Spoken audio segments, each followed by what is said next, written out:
sahabat SCP, seorang astronot berkebangsaan Amerika, Indian Amerika, ya, bernama Kalpana Chawla.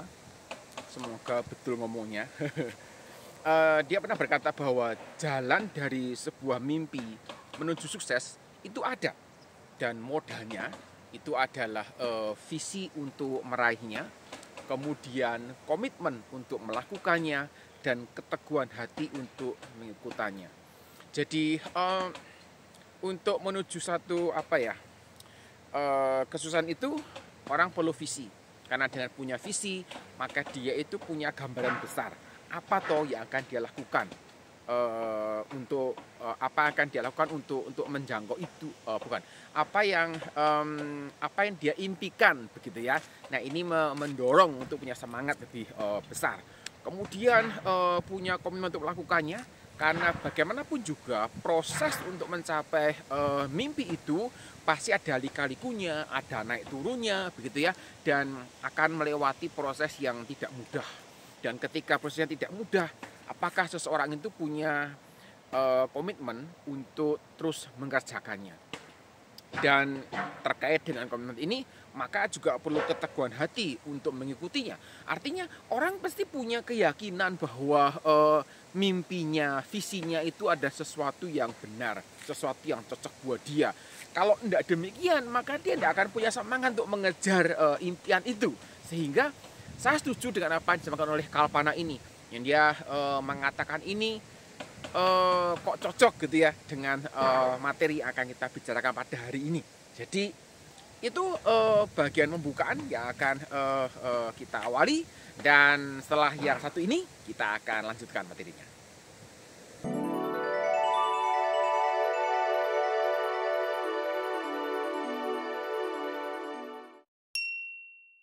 Menurut saya orang itu berhak untuk punya impian. Orang itu berhak untuk punya cita-cita.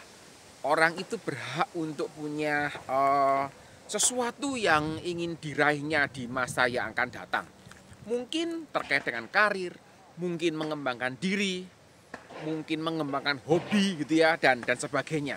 Dan kalau kita bicara tentang hal ini, maka kita sempit begitu ya, untuk menjawab pertanyaan dari teman-teman di Quora yang menanyakan bagaimana sih kalau ingin mulai jadi seorang penulis. Jadi kira-kira kalau saya menduga begitu, teman kita ini pengen menjadi penulis karena mungkin melihat bahwa kok rasanya pas ya gitu ya, mungkin suka menulis atau ingin bisa memiliki karya gitu ya yang dapat dikenang. Dan mungkin karena baru mulai gitu, nggak tahu, kemudian lempar aja pertanyaan ke Quora. Mungkin ada penulis yang berpengalaman, atau mungkin ada penulis yang sudah terkenal gitu ya, yang menulis buku atau menulis novel, menulis cerita dan sebagainya. Mungkin gitu ya bisa berbagi tips dan trik. Itu kalau misalnya pengen jadi seorang penulis buku. Tapi kalau nulis artikel di majalah, artikel di koran, itu mungkin agak berbeda sedikit. Tapi kira-kira ide besarnya adalah setidaknya bisa mendapatkan cipratan gitu ya, tips dan triknya apa. Mungkin juga ide besarnya supaya tidak melewati jalan sulit, jalan terjal yang dilewati oleh mereka yang sekarang ini sudah jadi penulis yang cukup mumpuni, kira-kira demikian. Dan ini menjadi salah satu model belajar yang menurut saya cukup menarik, karena kita bisa belajar dari orang lain, kita bisa belajar dari pengalaman orang lain. Dan tentu saja ketika kita bisa belajar dari orang lain, maka pada saat orang mau belajar dari kita gitu ya, kita juga akan berbagi. Apa sih yang kita alami, pergumulan apa yang kita hadapi, tantangan apa yang kita masih lewati, dan itu menjadi bagian-bagian yang menarik untuk dibicarakan, untuk ditelaah, untuk direnungkan, dan semoga bisa bermanfaat buat orang lain.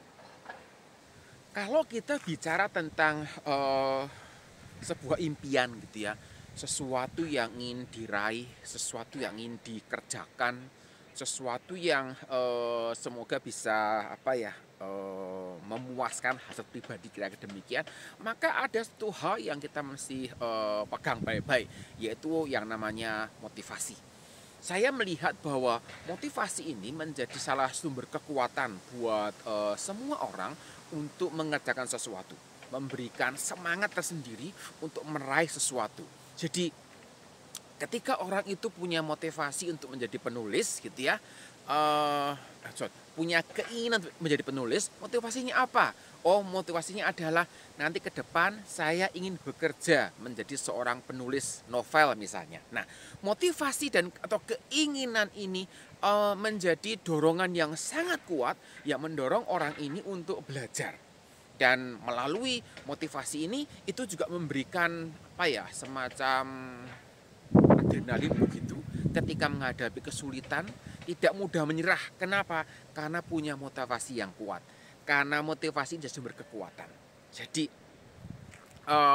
mungkin selain sebagai jadi penulis terkenal ke depan gitu ya, pengen punya pengalaman menang lomba menulis opini atau menang lomba menulis sebuah esai misalnya, dikenal sebagai kolumnis di sebuah koran misalnya. Nah, mimpi-mimpi ini menjadi satu gambaran yang menolong orang gitu ya untuk punya semangat yang besar.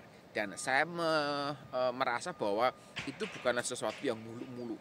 Karena ya saya melihat bahwa kalau kita itu punya mimpi, orang mengatakan gantungkan ceritamu setinggi bintang di langit, kira-kira demikian.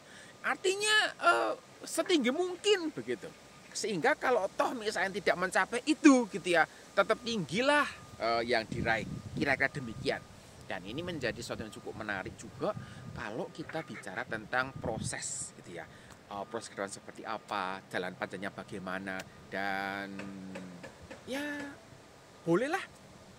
Saya selalu menyarankan buat semua orang yang ingin memulai hal yang baru gitu ya, maka mulailah dari hal yang sederhana. Jadi kalau Anda ingin menjadi seorang penulis, maka mari kita mulai dari hal yang sederhana.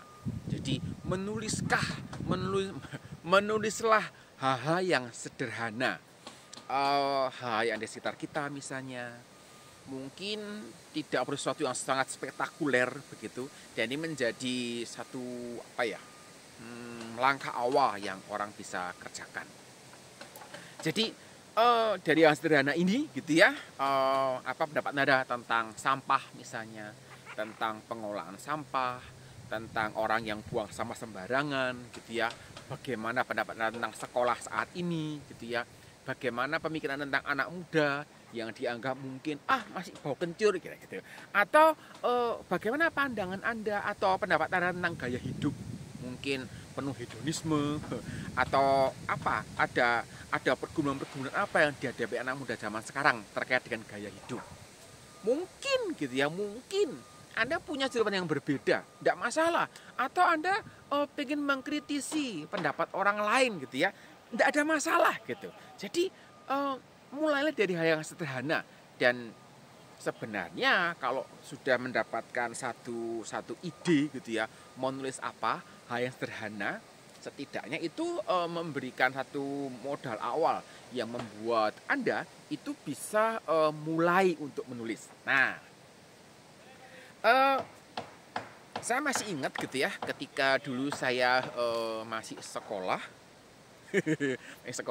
ada pelajaran bahasa Indonesia, dan di dalam pelajaran bahasa Indonesia itu guru selalu mengatakan ketika anda itu akan membuat sebuah tulisan, maka buatlah kerangka tulisannya. Waktu itu saya berpikir bahwa teori gitu ya, tidak penting begitu. Tapi belakangan ketika saya mulai untuk tertarik untuk menulis begitu ya, walaupun saya bukan penulis yang terkenal, tapi ya bolehlah gitu ya untuk menyampaikan ide dan sebagainya. Saya melihat bahwa membuat kerangka tulisan ini menolong saya untuk bisa mempertahankan alur pikirnya itu tetap koheren, tetap konsisten, tetap pada jalurnya gitu ya, tidak melenceng. Karena kadang-kadang ketika nulis pikirannya kemana-mana begitu, kalau tidak ada kerangkanya bisa maunya ke sini, ke situ tulisannya. Nah, ini menjadi bagian yang mesti kita perhatikan. Dan membuat kerangka ini juga mesti kita perhatikan dengan baik. Pada waktu kita bicara ke kerangka, pasti ada namanya misalnya pendahuluannya lah, kira-kira demikian. Kemudian isinya apa, kalau berupa opini, sampaikan opininya apa. Kalau bukan berupa kritik, sampaikan kritiknya apa. Berikan argumennya. Dan kalau ada data pendukungnya, berikan data pendukungnya. Nah, ini menjadi bagian yang dapat dituliskan di dalam kerangka itu supaya kita tidak lupa. Ya, kadang-kadang kalau sudah asik nulis gitu ya, nggak pakai kerangka sama sekali, wah bisa kemana-mana tulisnya. Dan ini kita mesti hindari. Kemudian kerangka itu juga mengajar kita gitu ya untuk menuangkan ide secara global gitu ya, ide secara umum, tidak perlu detail tapi terstruktur, sehingga menolong kita untuk bisa memahami bagaimana sih alur pikir di dalam sebuah tulisan ini. Ya, tentu saja setelah Anda membuat kerangka berpikirnya, membuat kerangka tulisannya, memahami apa yang akan dituliskan, ini menjadi langkah awal gitu ya. Terus ngapain? Ya, ditulis gitu.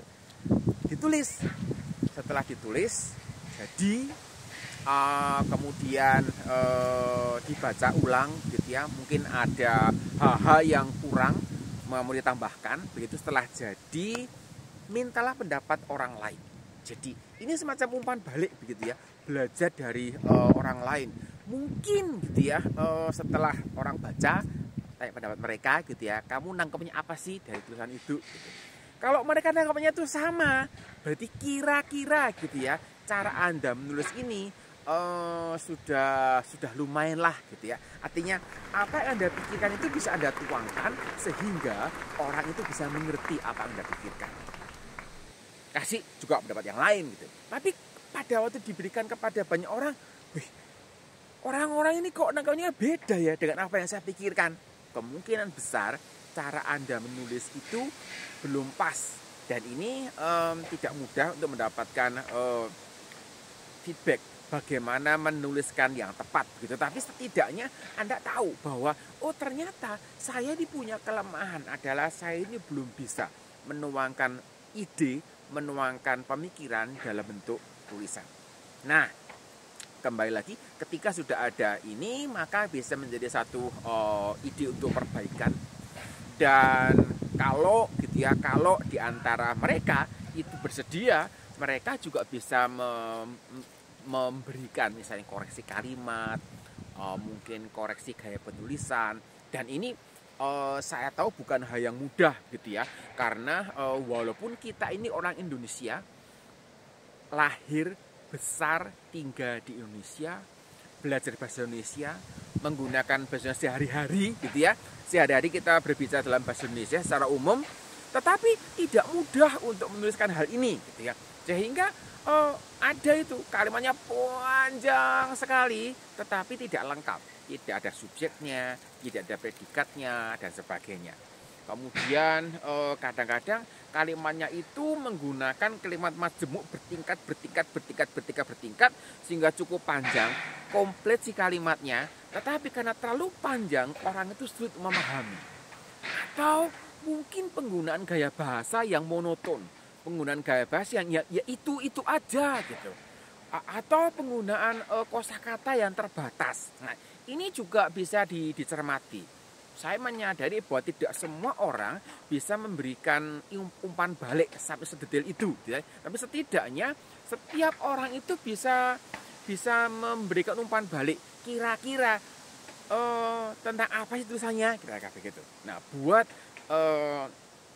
orang yang dimintai gitu ya umpan balik ini dan dia adalah penulis yang berpengalaman, maka mereka biasanya bisa menolong Anda untuk memperbaiki kalimat apa yang perlu diperbaiki, gaya apa yang mesti diperbaiki. Nah, ini sangat menolong dan tentu saja proses evolusinya ini menjadi proses yang kita mesti nikmati gitu ya, sebagai bagian dari proses belajar. Karena kita belajar, kita mengembangkan diri, kita belajar dari kesalahan kita pribadi. Kalau sudah lumayan begitu, artinya sudah apa ya? Sudah mulai ada rasa percaya diri karena sudah tanya sana sini, sudah belajar banyak begitu ya.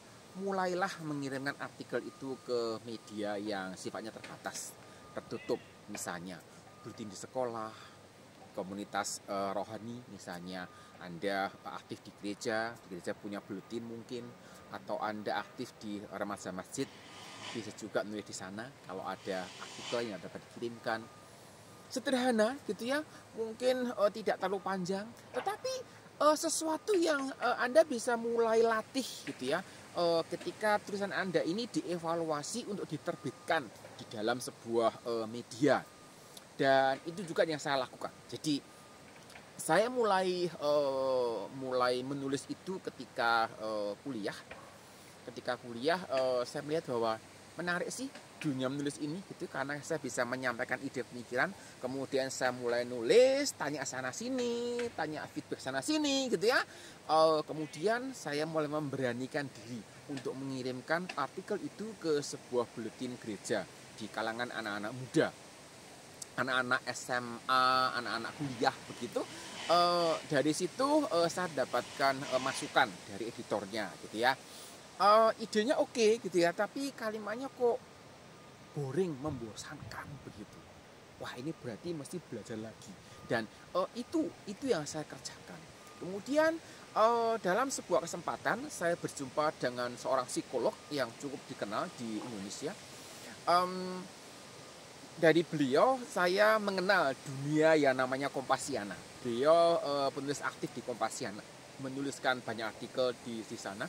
Dan kemudian beliau memberikan ide gitu ya, kamu tulis aja gitu ya di Kompasiana.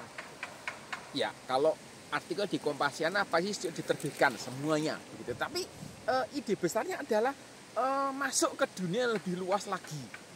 Waktu itu masih belum terlalu pede sih, karena kan memang apa ya, belum penulis kawakan mereka demikian. Tapi setelah beberapa kali artikel di buletin gereja itu diterbitkan, kemudian juga mencoba menuliskan di majalah-majalah dan juga diterbitkan, saya mulai mendapatkan apa ya, amunisi gitu, semangat untuk masuk ke sana. Dan mulai saya menulis di buletin elektronik Kompasiana. Buat yang ingin tahu, misalnya saya bisa masuk ke kompasiana.com/hafedinando. Di sana Anda akan menemukan beberapa tulisan yang sudah saya buat. Di situ pun saya juga banyak belajar gitu ya, banyak belajar dari penulis-penulis yang lain. Itu aja sih. Penulis yang baik adalah pembaca yang baik.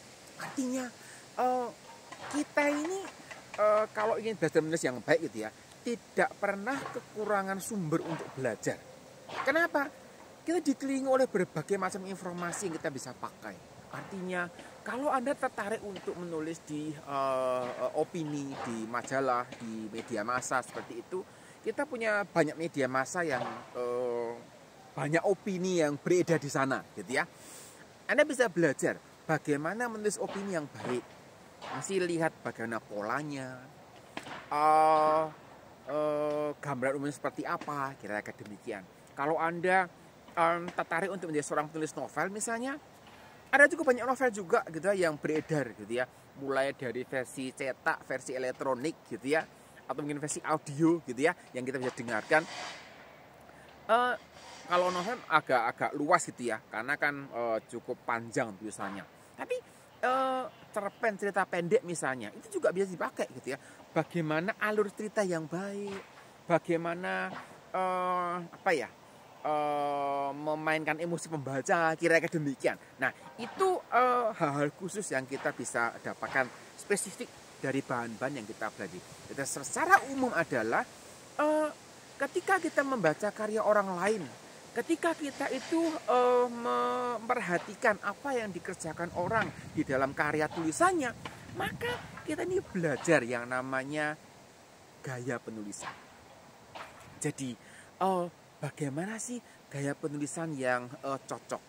Kita tidak saya sih tidak menyarankan ya Anda meniru langsung peketiplek begitu, tetapi Anda ini mengadopsi gaya penulisan orang lain untuk dijadikan gaya Anda sendiri, sehingga Anda punya gaya penulisan yang khusus, kira demikian. Kemudian ya kalau gaya penulisan ini kan berhubungan dengan itu ya, bagaimana memainkan, menghubungkan dua kalimat, bagaimana menggunakan klausa tertentu seperti itu. Lalu dengan membaca karya orang lain, maka Anda ini punya kesempatan gitu ya untuk menambah kosakata yang baru. Kosakata ini penting karena kalau Anda menggunakan kosakata yang sama terus, itu bukanlah mode tulisan yang nyaman untuk dibaca, yang enak untuk dibaca, karena membosankan. Itu yang saya alami ketika saya awal-awal belajar menulis. Dan belajar dari karya orang lain itu juga menolong kita, sekali lagi juga terkait dengan alur tulisan bagaimana yang baik. Jadi belajar tentang menyusun alur penulisan yang tepat, alur penulisan yang cocok seperti itu. Bagaimana mempersuasi orang, bagaimana menekankan sebuah ide, bagaimana meyakinkan orang lain, bagaimana mendorong orang itu untuk punya rasa penasaran gitu ya. Nah, ini menjadi hal-hal yang menarik untuk dikembangkan dan untuk dipelajari. Jadi sumber-sumber itu ada di sekitar kita, sumber-sumber itu ada di sekeliling kita, tinggal apakah kita ini mau gitu ya menggunakannya untuk belajar. Dalam hal ini saya perlu sampaikan bahwa mata pelajaran bahasa Indonesia itu adalah mata pelajaran yang penting buat Anda. Ya, kalau Anda ingin menulis dalam bahasa Inggris, tentu saja mata pelajaran bahasa Inggris yang penting. Tapi secara umum gitu ya, kita menggunakan bahasa Indonesia. Ya, jadi kita bahasa Indonesia. Dan kalau Anda masih sekolah, maka ini sebuah kesempatan buat Anda untuk belajar dari guru bahasa Indonesia. Guru bahasa Inggris juga bisa menolong kalau Anda ingin menulis dalam bahasa Inggris. Jadi mata pelajaran bahasa ini yang kalau bahasa Indonesia ya dianggap tidak penting gitu ya, dianggap percuma, dianggap sia-sia, dianggap tidak ada gunanya karena lahir besar menggunakan setiap hari kok masih harus belajar bahasa Indonesia. Kira-kira demikian. Saya mau katakan bahwa pelajaran bahasa Indonesia adalah pelajaran yang penting buat Anda yang ingin menjadi penulis di dalam bahasa Indonesia. Saya perlu mengakui bahwa saya dahulu tidak menikmati belajar bahasa Indonesia, bahkan ketika sudah kuliah. Tetapi kira-kira tahun ketiga kuliah saya baru menyadari bahwa ada banyak hal yang saya pelajari dari bahasa Indonesia. Ada banyak hal yang saya bisa pakai di dalam bahasa Indonesia ketika saya menulis. Bagaimana mengolah kalimat, bagaimana mendapatkan gaya penulisan yang enak dibaca, bagaimana memilih kata dengan tepat, bagaimana menulis dengan alur yang enak untuk diikuti. Kemudian itu menolong saya gitu ya untuk kemudian menyadari bahwa wah, berarti dulu ketika saya sekolah itu gitu ya, saya ini punya persepsi yang salah bahwa sebenarnya bahasa Indonesia itu adalah bagian yang penting buat kita karena kita ini berkomunikasi dalam bahasa Indonesia.